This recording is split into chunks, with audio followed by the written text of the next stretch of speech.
Alors que le Troisième Reich s'effondrait et que Berlin était réduit à des ruines, certaines des femmes les plus proches du pouvoir faisaient face à cette fin de l'intérieur, non pas en tant que spectatrices, mais en tant que figures ayant pris des décisions cruciales guidées par la loyauté, la conviction ou la peur. Eva Braun retourna dans la capitale alors que la défaite était déjà inévitable.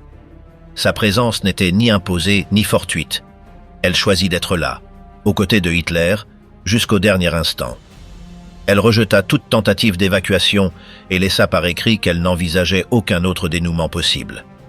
À des centaines de kilomètres de là, Emmy Göring affrontait l'effondrement depuis une résidence alpine, isolée après la destitution de son mari sur ordre direct de Hitler. Entourée d'une surveillance constante et dans un climat d'incertitude croissante, elle concentra ses efforts sur la protection de sa fille et sur la tentative d'empêcher l'exécution de son mari. Une menace qui, dans le chaos des derniers jours du régime, avait été annoncée comme imminente. Ce documentaire examine comment, dans les derniers jours du Troisième Reich, les épouses des principaux dirigeants nazis ne restèrent pas en marge de l'effondrement, mais jouèrent un rôle direct dans son dénouement. Du Berghof au bunker, le dernier trajet d'Eva Braun. Bien que son visage fût inconnu de la majorité des Allemands, Eva Braun était aux côtés de Hitler depuis plus d'une décennie. Elle n'occupa jamais de fonction officielle ni n'apparut dans des actes publics. Sa présence restait en marge de l'appareil d'État, confinée à un second plan. Depuis la résidence du Berghof, elle vivait entourée de commodités, éloignée du monde extérieur et passionnée par la photographie. Cependant, à mesure que le Reich commençait à s'effondrer, son rôle se transforma également. Il ne s'agissait plus d'attendre à distance. En novembre de l'année 1944, elle prit la décision de retourner à Berlin, non pas en tant que figure décorative, mais comme quelqu'un déterminé à l'accompagner jusqu'à la fin. À la même période, alors que le front de l'Est s'effondrait et que Berlin se préparait à l'inévitable, Hitler abandonna pour la dernière fois son quartier général, en Prusse orientale. Il voyagea de nuit à bord d'un train spécial et arriva dans la capitale peu avant l'aube du 21e jour.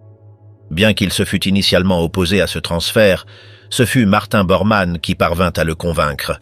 Selon Nikolaus von Below, Hitler admettait déjà en privé que la guerre était perdue, bien qu'il ne se sentît pas encore prêt à affronter son destin. Le lendemain, il fut soumis à une intervention sur les cordes vocales, une procédure qu'il connaissait déjà depuis l'année 1935. Joseph Goebbels la décrivit comme une affaire mineure, bien que le fait de la réaliser à ce moment-là laissât entrevoir une fragilité physique croissante. Ce même jour, Eva Braun arriva discrètement à la chancellerie et s'installa à nouveau dans les appartements privés du 2e étage de l'ancien bâtiment. Pendant plusieurs jours, Hitler, incapable de parler, ne communiquait que par écrit. Dans le jardin arrière, à environ 8 mètres sous terre, un refuge renforcé avait déjà été construit, le Führerbunker. Il couvrait un peu plus de 200 mètres carrés et comptait 15 pièces, dont une chambre et un salon attribués à Eva. Cet hiver de l'année 1944, le couple ne descendait dans le bunker que pendant les bombardements. L'atmosphère y était humide, étroite et mal ventilée, très différente de l'environnement qu'Eva avait connu à Munich. Les documents conservés ne précisent pas la date exacte à laquelle elle quitta la ville, mais tout indique qu'elle partit après quelques jours, sans que le personnel ni les secrétaires ne le remarquent. Hitler, quant à lui, quitta Berlin le 10 décembre et se rendit à son siège militaire à Ziegenberg, près de Bad Nauheim. Là-bas, sa dernière entreprise militaire prenait forme, l'offensive des Ardennes. Bien qu'il maintint les apparences, il reconnaissait en privé qu'il n'avait plus d'espoir. Pourtant, il continuait à repousser l'échéance, s'accrochant à une illusion qui s'évanouissait rapidement. Après son départ de Berlin en décembre, Hitler revint dans la capitale le 16 janvier de l'année 1945. 2 jours plus tard, Eva Braun revint également, cette fois accompagnée de sa sœur Gretel, enceinte, et escortée par Martin Bormann, son épouse Gerda et un officier des SS. Tous voyagèrent dans un véhicule spécial depuis la Bavière et arrivèrent dans l'après-midi du 19. La version selon laquelle Eva serait réapparue sans prévenir n'a pas de fondement. En réalité, Elle avait insisté pour passer les fêtes au Berghof, mais cette réunion n'ayant pas eu lieu, Hitler fit en sorte que les deux sœurs le rejoignent à Berlin. L'atmosphère à la chancellerie était déjà sombre. Bernd Freytag von Loringhoven, aide militaire, fut surpris de voir deux femmes soigneusement habillées se promener dans les couloirs, alors que les autres attendèrent des instructions pour le prochain rapport. Début février, Goebbels écrivit que sa femme et Eva Braun refusaient toutes deux de quitter la ville. Hitler, bien qu'il ne considérât pas cela prudent, exprimait son admiration pour cette décision, surtout dans un moment aussi critique. À mesure que l'étau soviétique se resserrait, Eva fêta ses 33 ans à l'aube du 6 février. À ce stade, ils passaient déjà leur nuit dans le bunker où elle avait aménagé une chambre avec des meubles apportés de la chancellerie. Le 3 février, plus de 900 avions américains avaient bombardé le centre de Berlin, laissant une grande partie du quartier gouvernemental en ruine. Les chiffres officiels faisaient état de près de 3000 morts et plus de 100 000 personnes sans abri. Goebbels compara l'accès au Führer à un parcours entre des tranchées.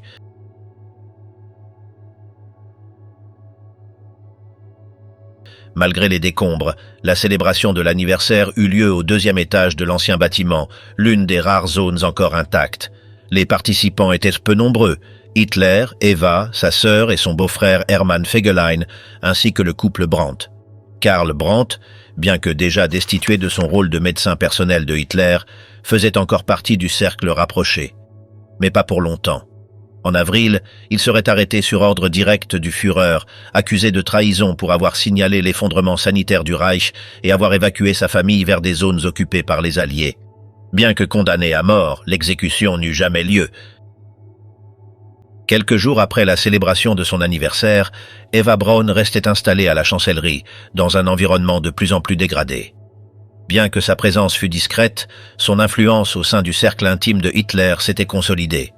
Martin Bormann et Joseph Goebbels partageaient ce noyau restreint. Loin de tempérer les esprits, les témoignages indiquent que Braun alimentait les soupçons du Führer envers les figures qui ne lui inspirèrent pas confiance. Dans une lettre à son ami Hertha Schneider, elle qualifia la conduite de Karl Brandt de trahison impardonnable, sans montrer de compassion pour celui qui avait été l'un des médecins les plus proches du régime. Même Albert Speer, jusqu'alors considéré comme intouchable, commença à percevoir des signes de méfiance.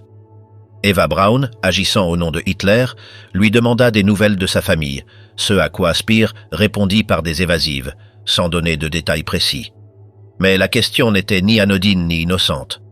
Le Führer envisageait déjà la possibilité de transférer son cercle le plus proche à Obersalzberg et avait besoin de savoir qui serait véritablement prêt à le suivre le moment venu. Dans cette atmosphère tendue, Bormann confia en privé à son épouse qu'Eva avait adopté un ton inhabituellement dur envers certains absents lors de sa récente célébration, ce qui suggère qu'au milieu de l'effondrement, elle cherchait à réaffirmer sa position face à ceux qui, pendant des années, l'avaient sous-estimée. Cependant, son rôle exact dans ces décisions demeure entouré d'incertitudes. Le 9 février, après avoir passé 3 semaines dans la capitale, Eva Braun quitta Berlin en compagnie de sa sœur. Bormann, sur ordre direct de Hitler, se chargea personnellement des préparatifs. Cette même nuit, elle resta éveillée jusqu'à l'aube aux côtés du Führer, d'Albert Speer et de l'architecte Hermann Giesler. Réunis dans les sous-sols de la chancellerie, ils observèrent attentivement la maquette de la future Linz, la ville idéalisée que Hitler projetait comme symbole de son héritage. À partir de ce moment, les visites à cette maquette devinrent de plus en plus fréquentes. Le Führer s'y rendait accompagné de hauts responsables comme Ernst Kaltenbrunner, absorbé par un projet qui contrastait avec l'avancée inexorable de l'ennemi. Les images prises par Walter Frenz le montrent vieilli, voûté, de plus en plus détaché de la réalité, alors que le front de Loder s'effondrait et qu'il continuait à parler de transformer Linz en joyau architectural du continent, comme si l'effondrement militaire n'était pas déjà en cours. Début février, Eva Braun s'absenta brièvement de la capitale. Cependant, le 7 mars, elle revint à Berlin de manière définitive. Elle s'était déjà despedida de son entourage à Munich, pleinement consciente qu'il n'y aurait pas de retour. Malgré les versions contradictoires qui circulèrent après la guerre, sa décision de rester aux côtés de Hitler ne surprit pas ceux qui la connaissaient. Le Führer lui-même avait informé ses collaborateurs les plus proches qu'Eva souhaitait revenir, bien qu'il lui ait demandé d'attendre un certain temps en Bavière. Finalement, elle retourna dans la capitale à bord d'un véhicule militaire tout-terrain. Les raisons de son retour ont donné lieu à de nombreuses spéculations. Henriette von Schirach suggéra qu'Eva voulait s'assurer une place visible dans la mort de Hitler. Albert Speer la décrivit comme un symbole anticipé de la fin, bien que son jugement semble douteux. À cette période, il fréquentait à peine la chancellerie, absorbé par ses responsabilités logistiques. À la mi-avril, l'idée d'une possible retraite à Obersalzberg était encore envisagée, ce qui rendait prématuré tout discours sur des adieux définitifs. Pendant ce temps, le cours de la guerre s'accélérait. Le même jour que le retour d'Eva, des troupes américaines franchissaient le Rhin, et les soviétiques avançaient sur la Poméranie. Malgré tout, Hitler maintenait une façade de confiance, répétant des promesses de contre-offensives miraculeuses, d'armes révolutionnaires et de divisions irréconciliables entre ses ennemis. Le 19 mars, il signa un ordre autorisant la destruction totale de toute infrastructure utile à l'ennemi. L'objectif était de laisser derrière lui un Reich ravagé. Seule l'intervention directe de Speer empêcha que cette mesure ne fût pleinement exécutée. Parallèlement à l'effondrement militaire, Hitler tenait de longues réunions nocturnes dans le bunker, qui se prolongeaient jusqu'au petit matin. Selon Christa Schröder, une fois les rapports terminés, il changeait de ton et parlait de banalité, comme s'il refusait d'accepter l'ampleur de ce qui se passait. Eva Braun, de son côté, affichait une sérénité déconcertante. Même en mars, elle organisait de petites soirées avec les secrétaires dans son appartement, apparemment indifférente au désastre imminent. Mais avril marqua un tournant. Dans une lettre datée du 19, Eva mentionnait qu'on pouvait désormais entendre clairement les canons soviétiques. Malgré les avertissements, elle continuait à refuser l'évacuation. Elle s'entraînait quotidiennement avec l'arme qu'elle portait sur elle et affirmait se sentir heureuse d'être près de Hitler.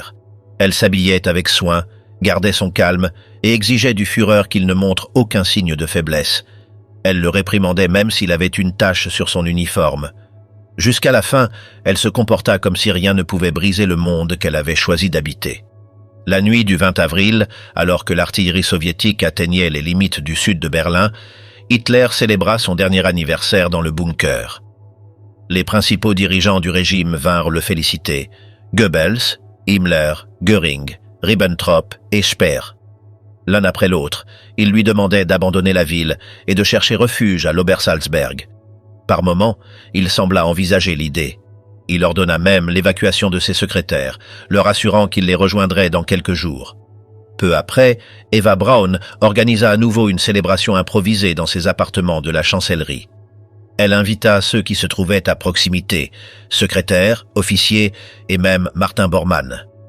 Entre verres, musique ancienne et une joie forcée, ils tentèrent de dissiper la peur croissante. À l'aube, le centre de Berlin était déjà sous le feu ennemi. Au fil des heures, la pression augmentait. Ribbentrop s'approcha d'Eva pour lui demander d'essayer de persuader Hitler de partir. Elle fut catégorique. S'il décidait de rester, elle resterait également. Parallèlement, le Führer ordonna une offensive désespérée avec des unités improvisées. Son équilibre mental se détériorait rapidement. Il craignait d'être sédaté et évacué de force, et pour cette raison, il interdit à son médecin personnel de s'approcher, le chassant du bunker avec les bijoux d'Eva.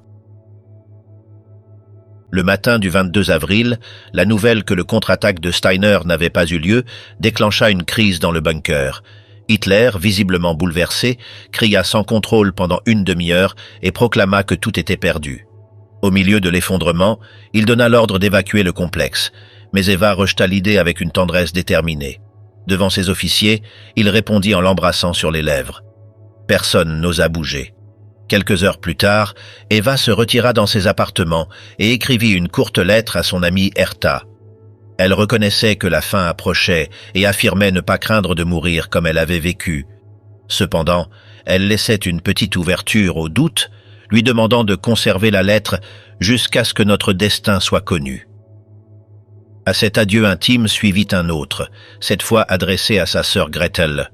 Eva parlait d'un mince espoir, tout en précisant qu'il ne se laisserait pas capturer vivant.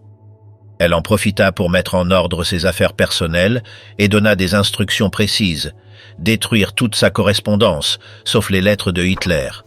Même dans ses heures finales, elle continuait à sourire, à trinquer au champagne et à exiger de ceux qui l'entouraient la même loyauté absolue qu'elle offrait sans condition.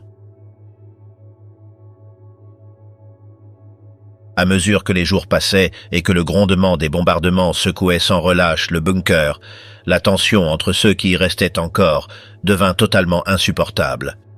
Eva Braun restait ferme aux côtés de Hitler lorsque celui-ci commença à distribuer des capsules de poison à ses proches. Les instructions étaient claires. La fin devait être rapide et ne laisser aucune marge à l'intervention de l'ennemi. Le composé, loin d'être le cyanure de potassium que beaucoup imaginaient, était de l'acide prussique, un liquide incolore qui causait la mort en quelques secondes et laissait une odeur pénétrante d'amandes amères. Lors des réunions nocturnes dans le salon de Hitler, le seul sujet était désormais la faim. Eva, avec un calme contenu, affirmait qu'elle voulait mourir en tant que beau cadavre. Lui, de son côté, expliqua qu'il se tirerait une balle dans la tempe et ferait ensuite brûler son corps. Les conversations devenaient de plus en plus sombres. Certains buvaient sans arrêt. D'autres, comme Eva et Magda Goebbels, déambulèrent dans les couloirs en fumant et en parlant à voix basse. L'atmosphère oscillait entre l'abattement et un calme forcé. Le 28 avril, un rapport en provenance de Londres marqua un tournant décisif. L'agence Reuters annonça que Heinrich Himmler, chef des SS, avait proposé une reddition inconditionnelle aux Britanniques et aux Américains à l'insu de Hitler. La médiation était en cours depuis des semaines, par l'intermédiaire du comte Folke Bernadotte, du comité suédois de la Croix-Rouge. La trahison de l'un de ses collaborateurs les plus fidèles déclencha chez Hitler une fureur incontrôlable. À ce moment-là, Hermann Fegelein, beau-frère d'Eva Braun et homme de confiance de l'entourage le plus proche, avait disparu. Elle-même avait écrit à sa sœur qu'il était parti pour Nauen pour organiser une unité, et qu'il survivrait probablement. Mais les faits indiquaient autre chose. Fegelein avait tenté de s'échapper et avait appelé Eva pour lui suggérer de quitter Berlin. Aux yeux de Hitler, cela équivalait à une trahison. Il fut capturé peu après, vêtu en civil, caché dans son appartement privé. Interrogé à la chancellerie et jugé coupable de désertion, il fut exécuté ce même 28 avril. La capitale était déjà en ruine. Hitler et Eva Braun commencèrent alors à préparer en silence leur acte final.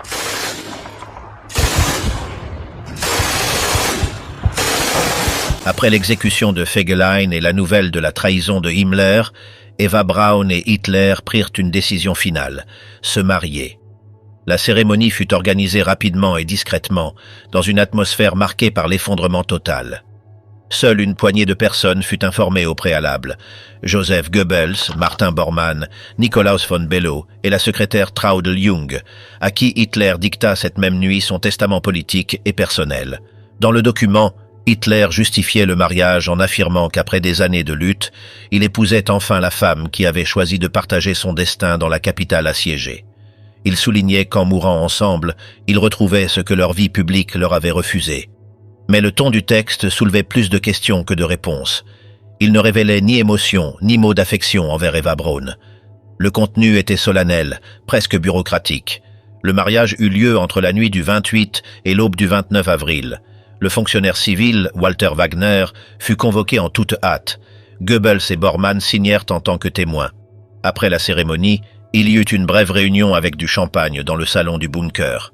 Parmi les personnes présentes se trouvaient Magda Goebbels, les généraux Krebs et Burgdorf, Gerda Christian, Constance Manziarli et Arthur Axmann. Selon von Below, un effort collectif fut fait pour évoquer les bons moments, bien que l'atmosphère fût lugubre et artificielle. L'après-midi du 29, Hitler ordonna que le poison soit testé sur sa chienne Blondie. La mort fut instantanée. Plus tard, les autorités judiciaires de Berchtesgaden conclurent qu'il s'agissait d'une épreuve préalable à la décision finale d'Eva Hitler, déjà prise à ce moment-là. À ce stade, les lignes téléphoniques avec l'extérieur étaient complètement coupées. Le 30 avril, les troupes soviétiques atteignirent les environs du Reichstag. Peu après 3 heures de l'après-midi du 30 avril, Hitler et Eva se retirèrent dans leur quartier. En silence, Elle mordit la capsule de cyanure. Il l'imita, et alors que le poison commençait à faire effet, il se tira une balle dans la tempe. Leurs corps furent transportés dans le jardin de la chancellerie, aspergés d'essence et incendiés, conformément à ses ordres. Cette même nuit, les restes furent enterrés dans un cratère, creusé par une bombe lors des derniers bombardements. Fanatisme jusqu'à la fin, la dernière décision de Magda Goebbels.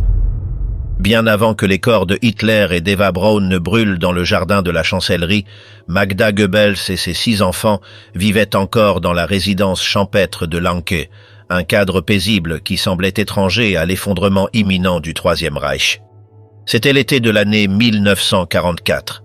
En ce lieu, loin du front et du bruit des villes bombardées, la guerre semblait une réalité distante, à condition d'éviter les journaux et la radio. Pour les enfants, ces mois furent tranquilles. Helga, l'aînée, approchait de ses 13 ans. Intelligente et perspicace, elle percevait le malaise des adultes, bien que personne ne lui expliquât quoi que ce soit. Ses frères et sœurs, plus jeunes, vivaient dans un monde de routine familiale, de jeux en plein air et de cours avec une institutrice choisie par Magda parmi des dizaines de candidates.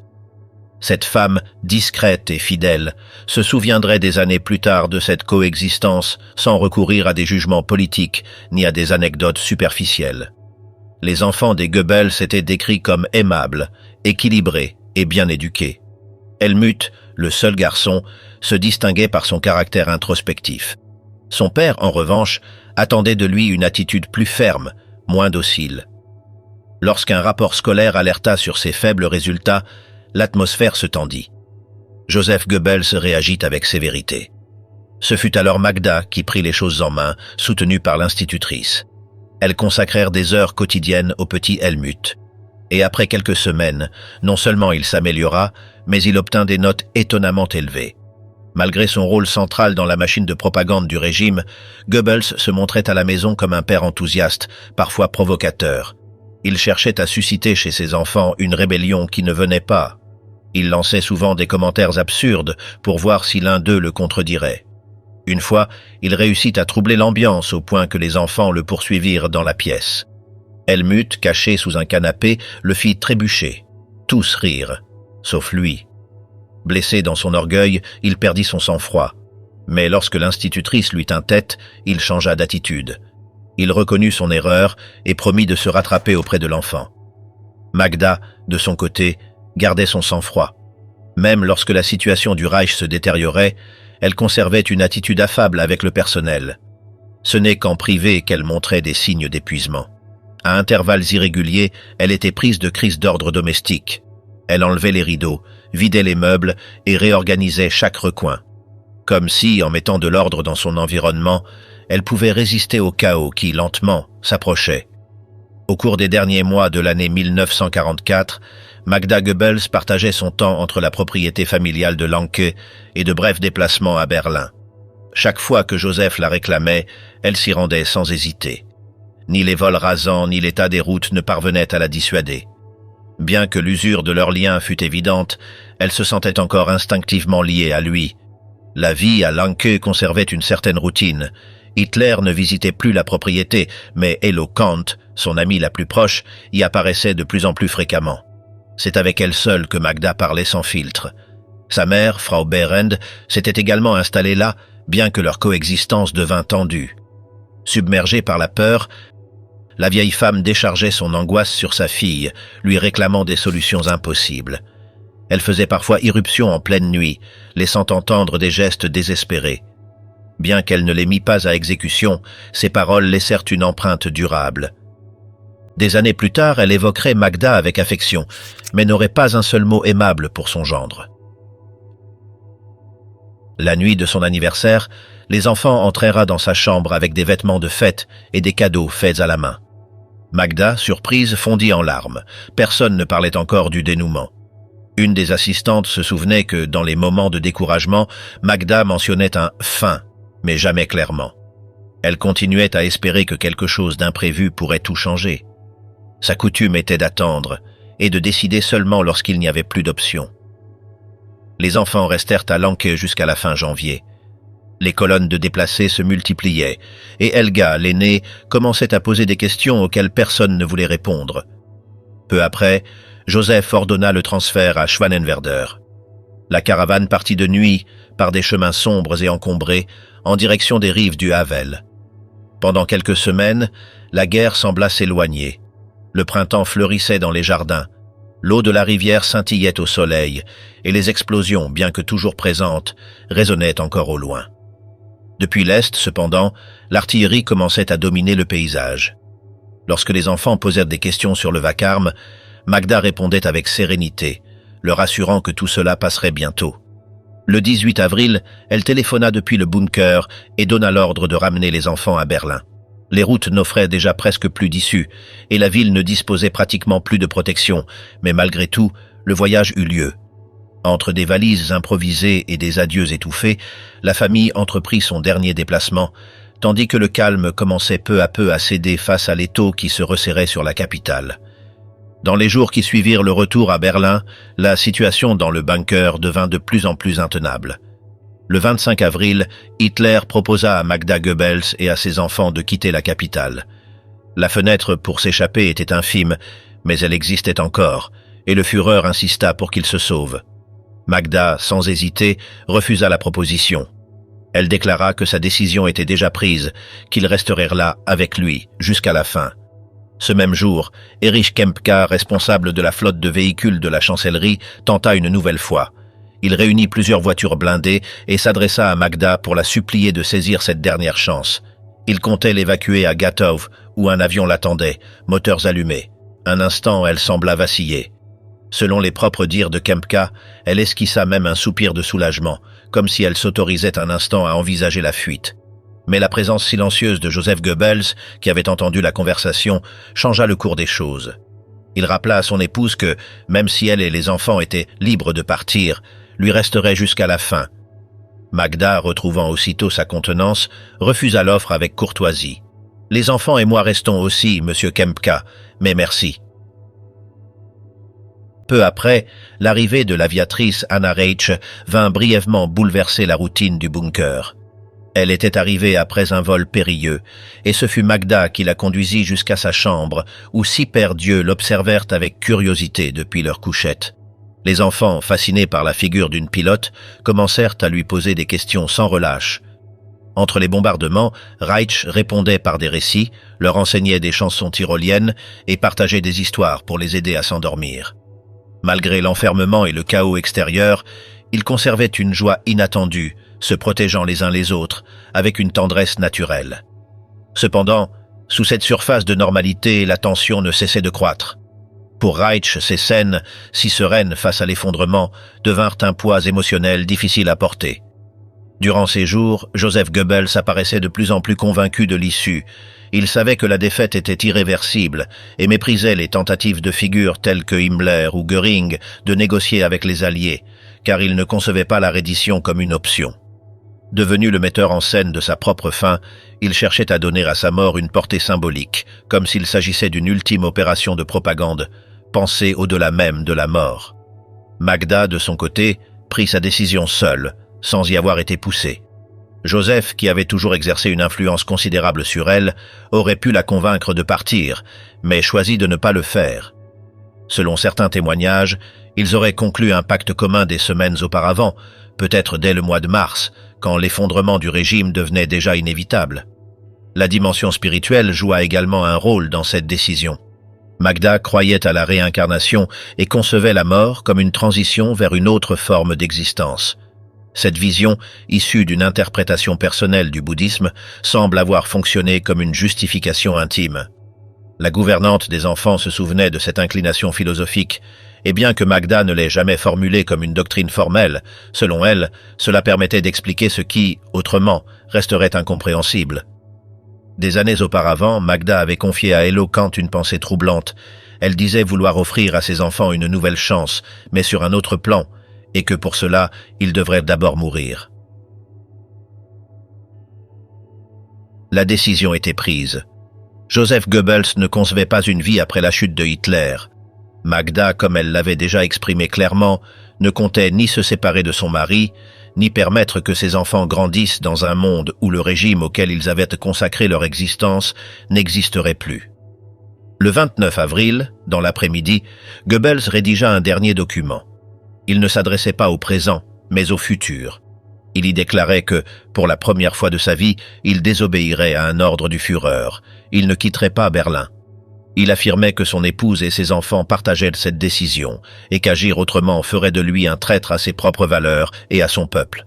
Il affirmait que mourir avec Hitler était la manière la plus digne de servir l'Allemagne et que, dans l'avenir, les exemples compteraient plus que les hommes.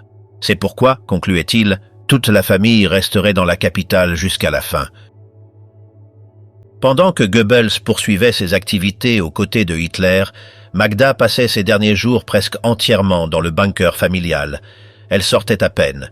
Elle s'occupait des tâches ménagères, lavait les vêtements, cuisinait pour les enfants et raccommodait les habits.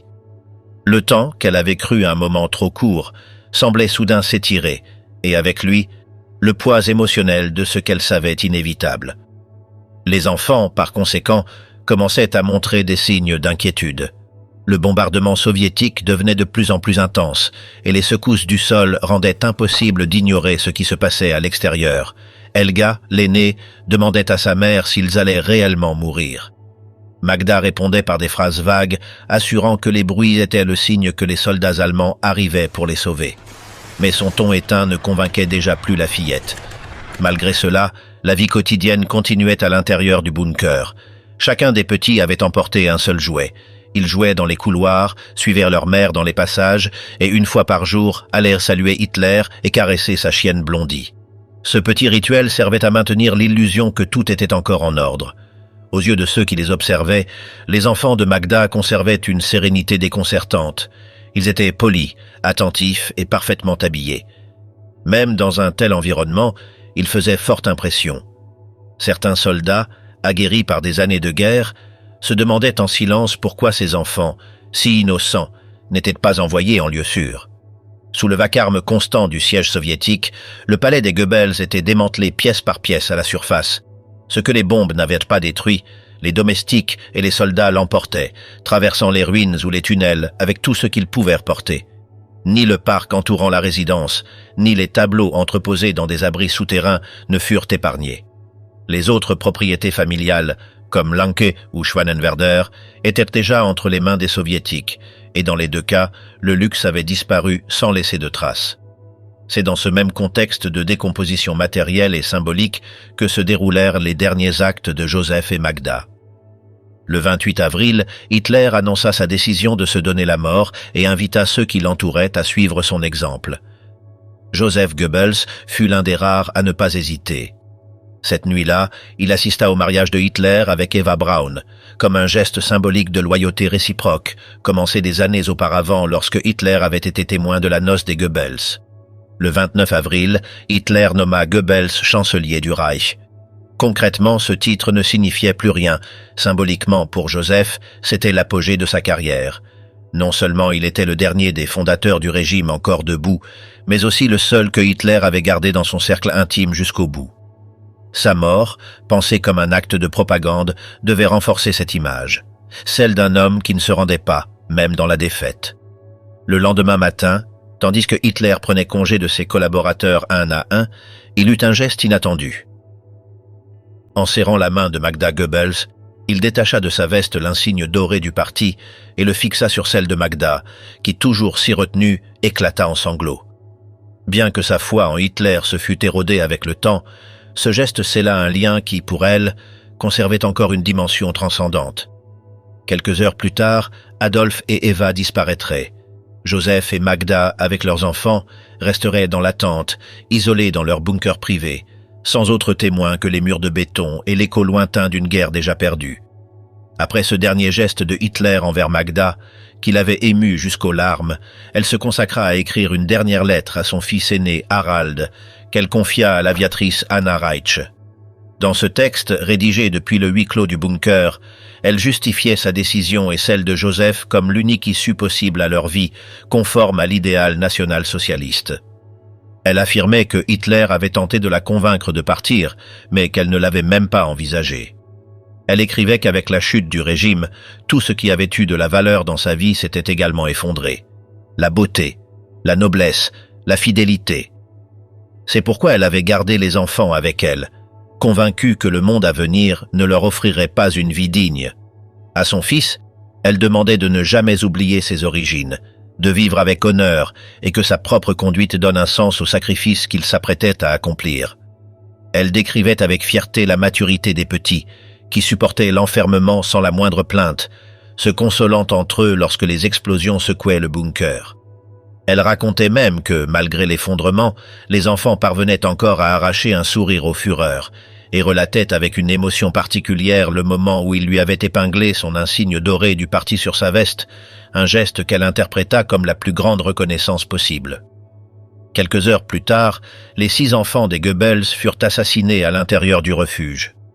Aucun mot ne fut entendu lorsque Magda sortit de cette pièce au bras de son mari. Son visage était ravagé, ses yeux rouges et son corps courbé. Pourtant, elle conservait un calme déconcertant, comme si le poids du devoir surpassait celui de la douleur.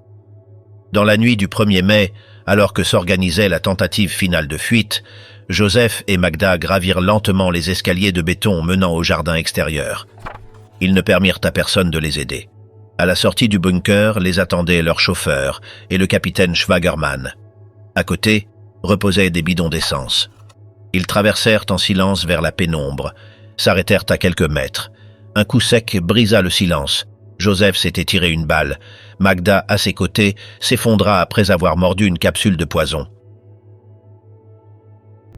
L'autre enfermement, Emmy Göring et la fin de Carinal.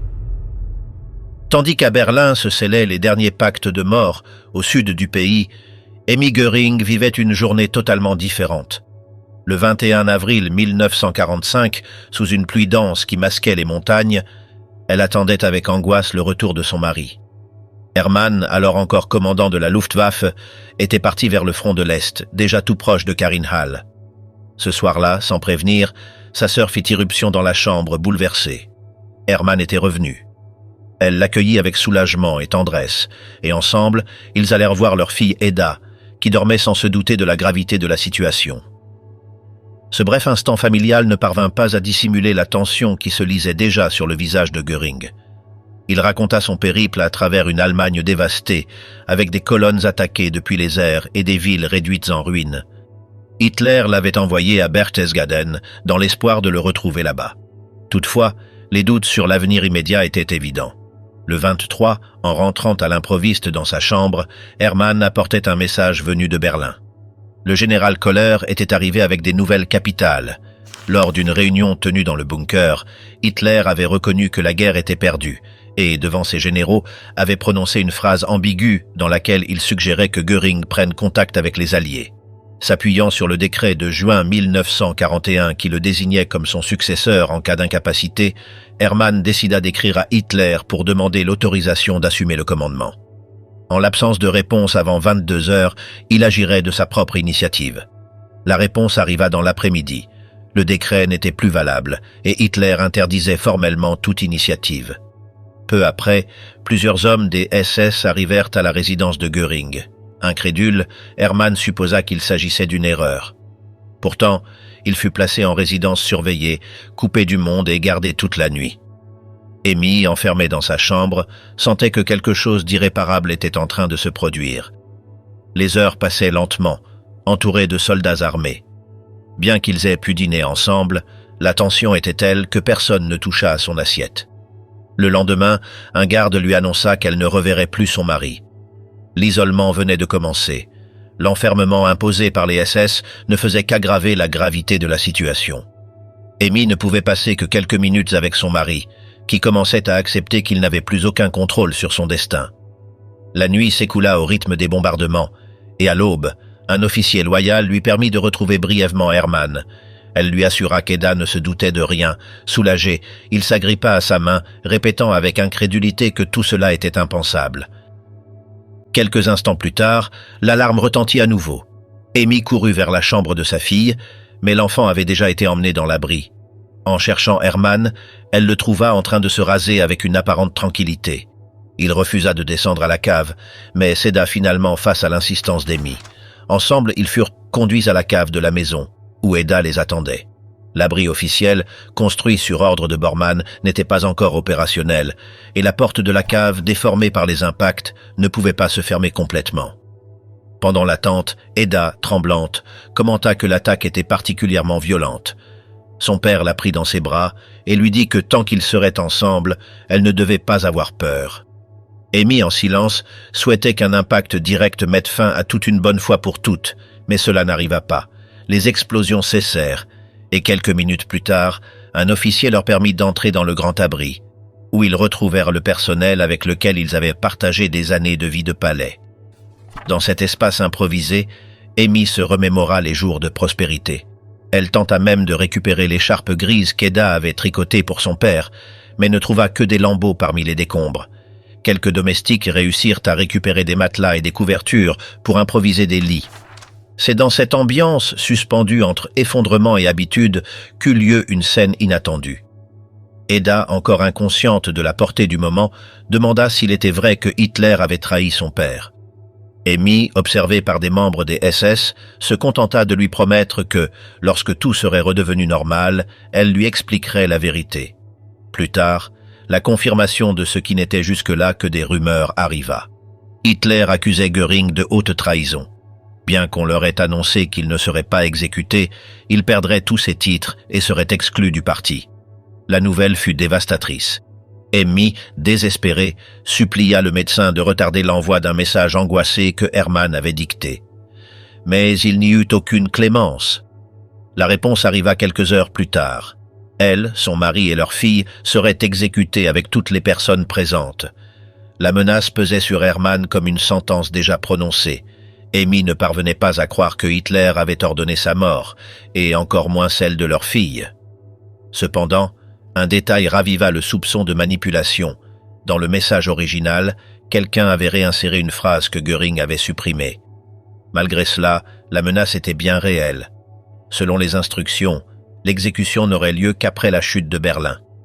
Lorsqu'ils apprirent qu'Elsa, Robert et Christa seraient exclus de la sentence, les trois domestiques réagirent avec une loyauté qui dépassait toutes les règles.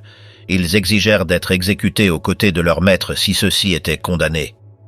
Ce geste, inattendu et profond, laissa Göring sans voix.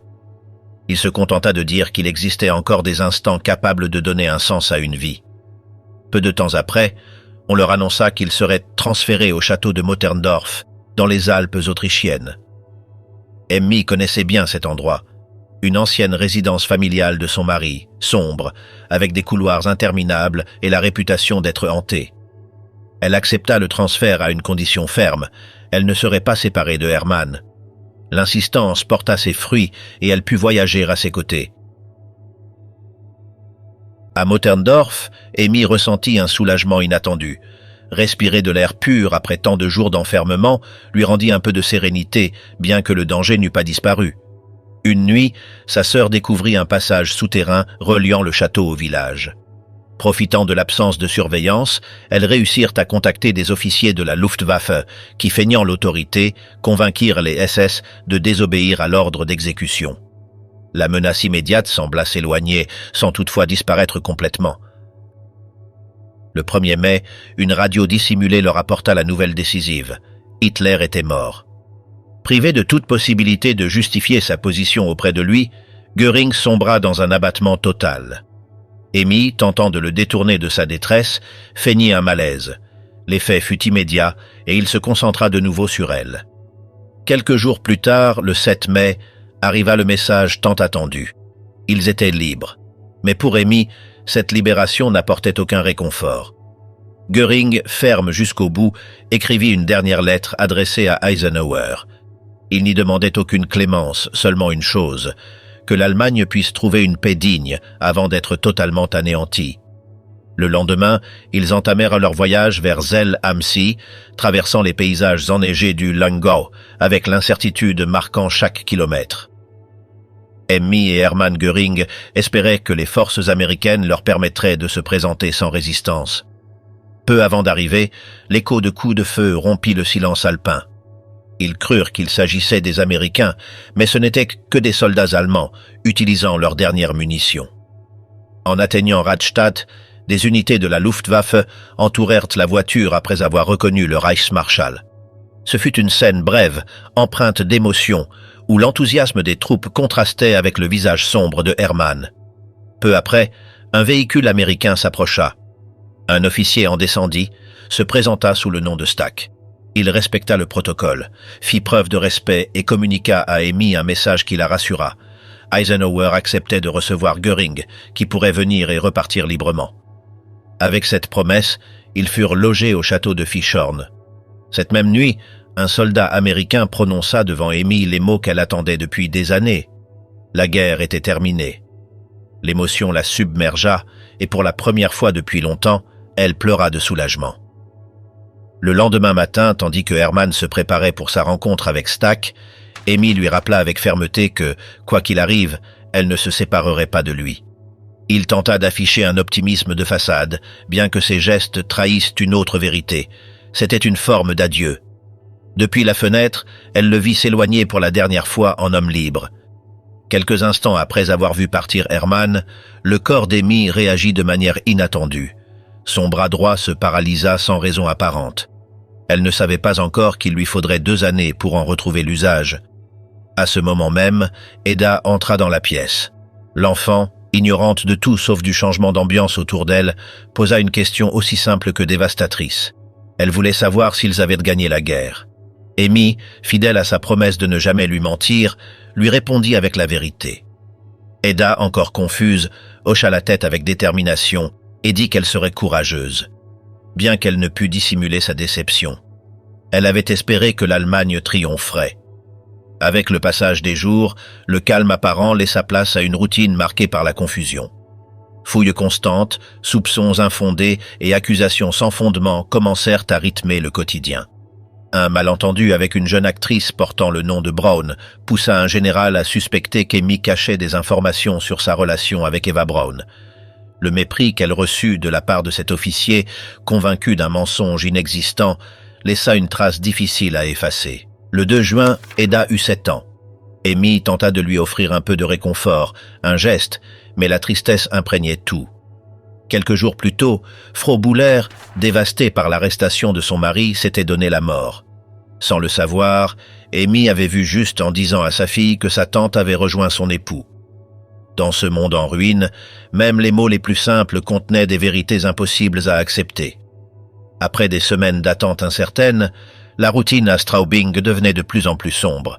L'absence de nouvelles concernant Hermann nourrissait une inquiétude croissante et l'isolement pesait davantage que n'importe quel soupçon concret. Au milieu de ce calme tendu, à la mi-octobre 1946, une connaissance s'approcha avec l'information qu'Amy redoutait tant de recevoir. Son mari s'était donné la mort dans sa cellule de Nuremberg, quelques heures avant l'exécution prévue. Il n'y eut ni communiqué officiel, ni confirmation immédiate, seulement une phrase partagée à voix basse, presque avec précaution. Amy ne réagit pas avec surprise, mais avec une forme de soulagement contenu. Elle comprenait qu'au final, il avait réussi à échapper à ce qui l'effrayait le plus, une mort publique soumise au rituel du bourreau. Résonnaient encore en elle les mots qu'elle lui avait tant de fois entendus répéter « On ne me pendra pas ». Le véritable choc survint peu après, lorsqu'elle dut expliquer à Eda que son père ne reviendrait pas. L'enfant, incapable d'assimiler pleinement la perte, imagina qu'un ange était descendu du ciel pour lui remettre le poison. Amy ne brisa pas cette illusion, mais la blessure était profonde. Des années de bonheur inébranlable étaient ensevelies sous une absence définitive. La vie, écrirait-elle plus tard, avait perdu tout son sens pour moi. À partir de ce moment, commença une descente lente mais implacable. Amy fut arrêtée, tomba malade, vécut dans des conditions misérables et dut même être séparée de sa fille pendant de longues périodes. Lors des procédures de dénazification, plusieurs témoins reconnurent l'aide qu'elle leur avait apportée par le passé, mais le verdict ne se fonda pas sur des faits, mais sur ses liens. On lui reprocha sa loyauté conjugale. La seule chose pour laquelle il pouvait me condamner, c'était d'avoir aimé mon mari, déclara-t-elle sans détour. Elle perdit presque tout, ses biens, sa réputation, son confort. La noblesse et le luxe cédèrent la place à une vie austère, marquée par le besoin. Mais Amy ne renia jamais son passé. Elle continuait d'écrire des lettres à Hermann, comme si le lien, bien que devenu invisible, persistait toujours.